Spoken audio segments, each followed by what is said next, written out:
O espírito da intimidade. Autora: Sobonfu Somé. Este áudio é dedicado a Cristiane Isabel Felipe. Capítulo 1. Dano, lar da tradição. O povo Dagara é encontrado principalmente nos países de Gana, Costa do Marfim e Togo, na costa oeste africana. No interior desses países, em sua fronteira norte, está Burkina Faso, que antes se chamava Volta Superior. Em 1984, o governo de Volta Superior decidiu que seu nome colonial era muito complicado e escolheu um novo, que significa a terra dos ancestrais orgulhosos. Em 1882, quando o Conselho Europeu, na Bélgica, tentou dividir esse grande continente africano, acabou separando o povo Dagara em 3 nações diferentes. Algumas centenas de milhares de Dagaras estão em Burkina Faso, outras centenas de milhares em Gana, e um número menor, na Costa do Marfim. Essa separação ocorreu como resultado da natureza arbitrária dos poderes coloniais, que não aceitavam as comunidades tribais como nações. Socialmente ou em comunidade, não somos tão diferentes das comunidades tribais de outros lugares. Talvez o que deva ser mencionado é que não temos as amenidades que as pessoas aqui no Ocidente têm, como eletricidade e água corrente. Não moramos em casas em que não entram baratas. Estamos muito próximos da terra e da natureza, e essa é a dádiva que recebemos do lugar. Na aldeia, a vida é diretamente inspirada pela terra, pelas árvores, montanhas e rios. Assim, o relacionamento entre o homem e a natureza é traduzido na construção da comunidade e das relações entre as pessoas. Quando se pergunta aos Dagaras de Burkina Faso de onde eles vêm, geralmente respondem que vieram da aldeia de Dano. Isso porque, apesar de haver muitas aldeias na tribo, Dano é a maior. Não se parece nem um pouco, porém, com uma cidade de padrões modernos. É apenas uma aldeia, cercada de outras aldeias. É difícil saber quantas pessoas moram lá, já que, na África, não contamos as pessoas. Os habitantes das diferentes aldeias se conhecem, tendo familiares e amigos em muitas dessas outras pequenas comunidades. Isso acontece por meio do casamento, da migração e por relações de vizinhança. As ruas de Dano não têm nome. Há um portão principal, que dá para a estrada que liga a principal rodovia e ao Agadugu, capital do país. A distância até o Agadugu deve ser de uns 300 quilômetros. Se você estiver de carro, poderá fazer a viagem em 3 horas e meia. A estrada que sai da rodovia principal não é pavimentada e tem muitos buracos, animais e pessoas atravessando. O que quer dizer que a viagem pode ser demorada. Os ônibus que servem essa rota param a cada 15 quilômetros, mais ou menos, para o motorista falar com alguém ou deixar alguém saltar. Ocorre que ninguém parece ter pressa. A viagem de ônibus pode levar de 6 horas até o dia inteiro para chegar à capital. Isto é, se não houver algum problema mecânico. A vegetação é chamada de savana. São morros cobertos de capim, com poucas árvores mais altas que 10 metros. A árvore mais alta é o baobá, que cresce muito, até 55 metros. Em alguns lugares ainda temos densas matas de árvores como a cheia, que é conhecida por seu poder de cura. A cheia dá um fruto verde, delicioso, comemos a fruta e usamos a semente para fazer manteiga. A manteiga é usada pelos Dagaras para cozinhar e para fins medicinais e cosméticos. Se você já morou, como eu, em lugares como Michigan ou até mesmo no norte da Califórnia, o clima em Dano não parece tão frio.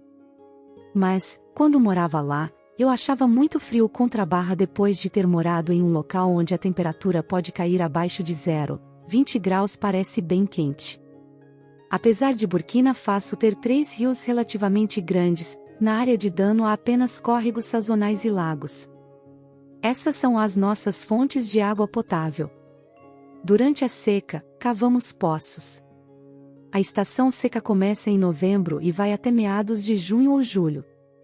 Então, precisamos contar com os poços para ter água potável. Nas estações mais secas, encontramos todo o N4 nudo da aldeia reunido em torno de um poço de água, esperando o poço encher, algumas vezes a noite toda. A razão é porque, nessas épocas do ano, a água só vem em certas horas. Bem cedo pela manhã, por exemplo, o nível da água está alto. Ao meio-dia, a água está em seu nível mais baixo. Temos de ir à noite para estar lá quando a água voltar.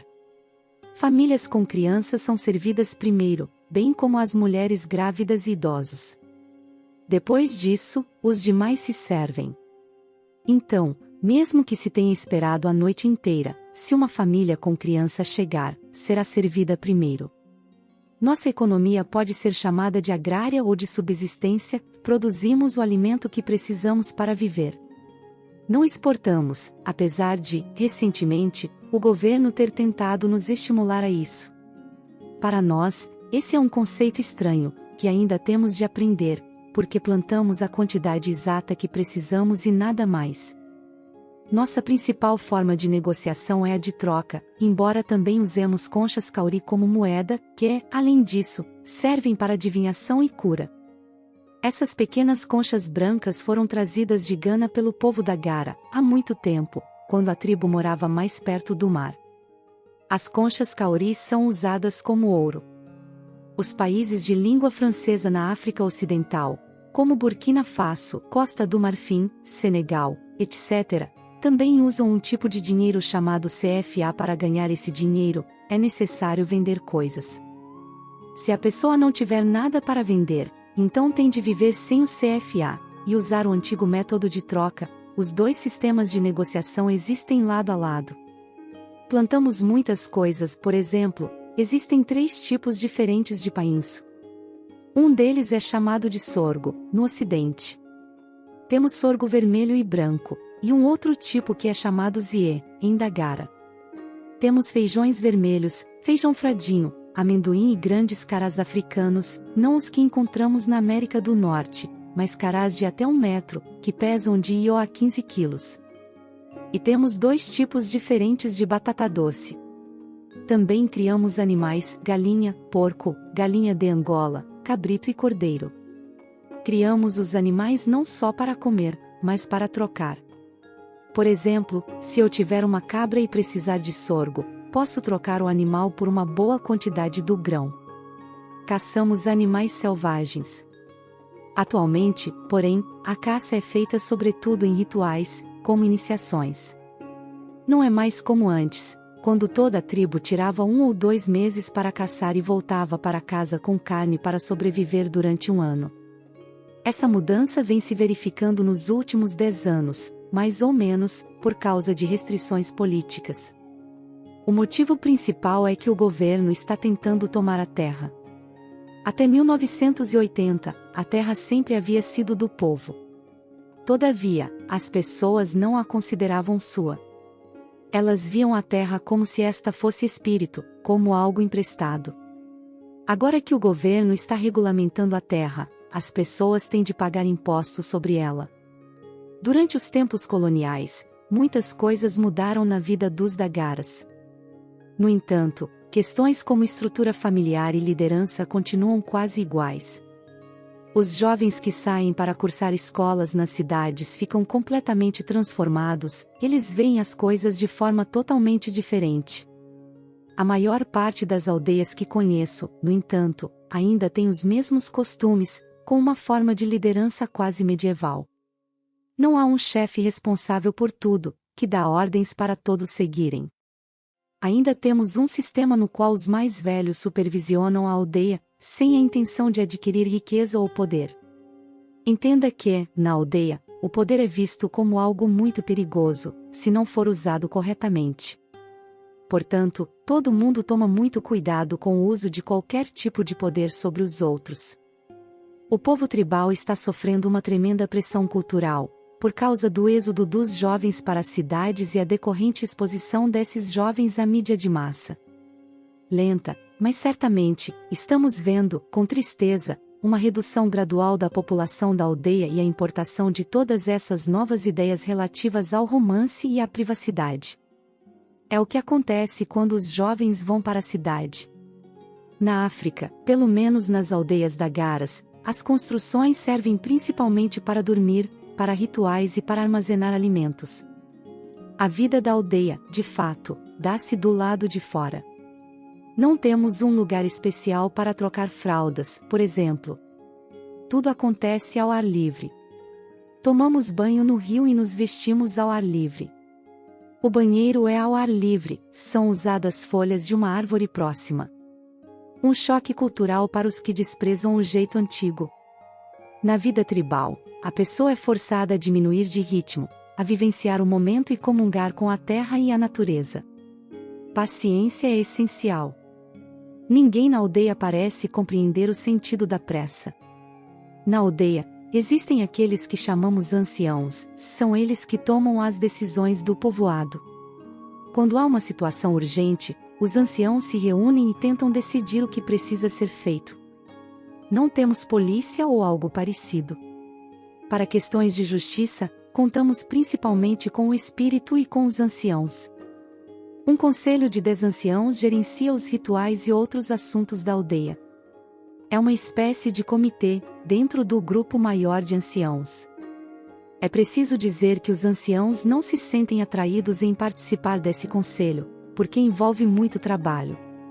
A pessoa trabalha para toda a comunidade, mas não é como um político que decide tudo. Qualquer um pode chegar, a qualquer hora, e pedir sua ajuda. O ancião pode estar dormindo e alguém bater à sua porta e, então, terá de ir trabalhar. Não tem escolha. O conselho é selecionado por todos que passaram pela iniciação dos anciãos. Eles são selecionados de acordo com a compreensão da gara das forças elementares que formam o universo. Temos 5 elementos diferentes: terra, água, mineral, fogo e natureza. Cada um desses elementos é representado, no conselho, por uma mulher e um homem. O conselho, portanto, é formado por 5 mulheres e 5 homens. O elemento terra é responsável por nosso sentido de identidade, nosso pé no chão e nossa habilidade de apoiar e nutrir uns aos outros. Água é paz, concentração, sabedoria e reconciliação. Mineral ajuda-nos a lembrar nosso propósito e nos dá os meios para nos comunicar e compreender o que os outros estão dizendo. Fogo relaciona-se com sonhar, manter nossa conexão com o ser e os ancestrais e manter nossa visão viva. Natureza nos ajuda a ser o nosso verdadeiro ser, a passar por importantes mudanças e situações que ameaçam a vida. Traz mágica e riso. Quando um membro do Conselho de Anciãos morre, todos os anciãos iniciados reúnem-se para selecionar um substituto. Por exemplo, se fica faltando uma mulher água, uma nova é selecionada para o conselho. Na verdade, é preciso fazer muito lobby para encontrar outro ancião, por causa da natureza delicada do trabalho e porque não é um serviço de 9 às 5, período após o qual cessam as obrigações e se pode ficar tranquilo. A família, na África, é sempre ampla. A pessoa nunca se refere ao seu primo como primo, porque isso seria um insulto. Então, ela chama seus primos de irmãos e irmãs. Seus sobrinhos, de filhos. Seus tios, de pais. Suas tias, de mães. O marido da irmã é seu marido, e a mulher de seu irmão é sua mulher. As crianças também são estimuladas a chamar outras pessoas de fora da família de mães e pais, irmãs e irmãos. Na aldeia, as grandes famílias vivem juntas. As mulheres dormem em um lado da casa e os homens, do outro. As crianças podem dormir onde quiserem. Não sofrem restrições, até atingirem a adolescência. Elas podem dormir com as mulheres hoje, passar a manhã para o setor dos homens, ou dormir com os avós, etc. Esse conceito de grande família realmente ajuda muito. Lembro-me de quando era criança. Podia escolher um pai diferente todos os dias, dependendo do meu humor. Assim, se eu quisesse que um dos meus tios fosse meu pai naquele dia, concentrava toda a minha atenção naquela pessoa e ignorava as outras. E ninguém tomava isso como uma ofensa pessoal, antes, consideravam isso como uma oportunidade para eu decidir o que queria. Essa prática também permite que um grande número de pessoas na aldeia conheça a criança e veja seu espírito.